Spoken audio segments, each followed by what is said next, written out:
one of the things that was brought up in the interview with you and Sammy was, I guess Sammy tried to push, the idea that you were made because of a favor from your father. And you're saying that wasn't the case. No. Here's what I'm saying. First of all, let me straighten this out. Nepotism in that life is very common. Joe Colombo brought his sons in. Carlo Gambino brought his nephews in. Carmine Persico brought his sons in. Nepotism is same like Hollywood. They bring their family in. Because why? Security. You figure your own blood is not going to ever turn.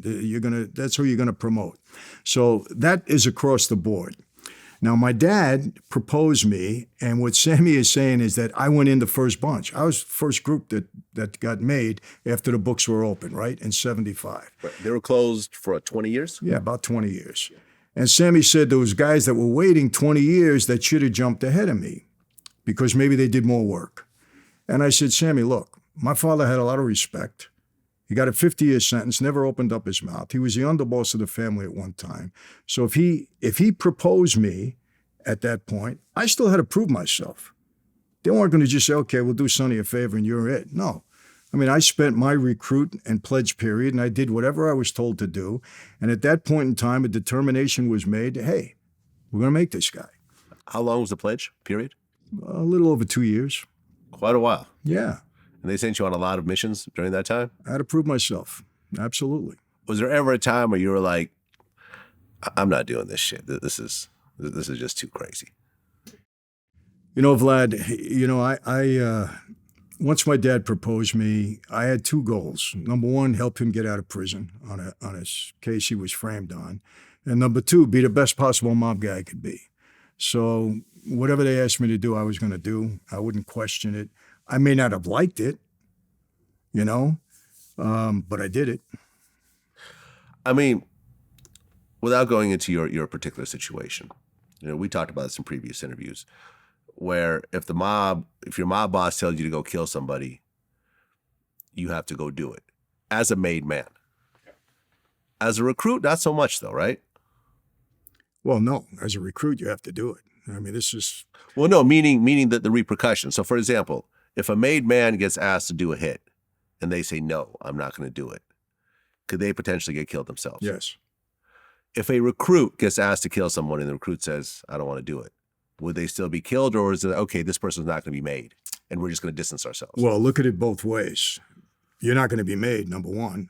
And number two, now you ask the guy to kill somebody who refuses, you're going to put him back out on the street. Is he ever going to become an informant because you gave him an order? So now that could be dangerous too. Now they know about a murder and they could potentially turn against you and put you in prison for the rest of your life. So that could be dangerous. You don't refuse an order. Recruit or otherwise, you don't refuse it. Have you seen situations, with people who are now gone that refused an order for a hit and end up getting killed themselves?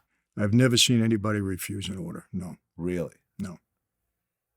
That's interesting. It's almost like brainwashing in a way, because oftentimes you don't know the person, right? Correct. I mean, sometimes you do.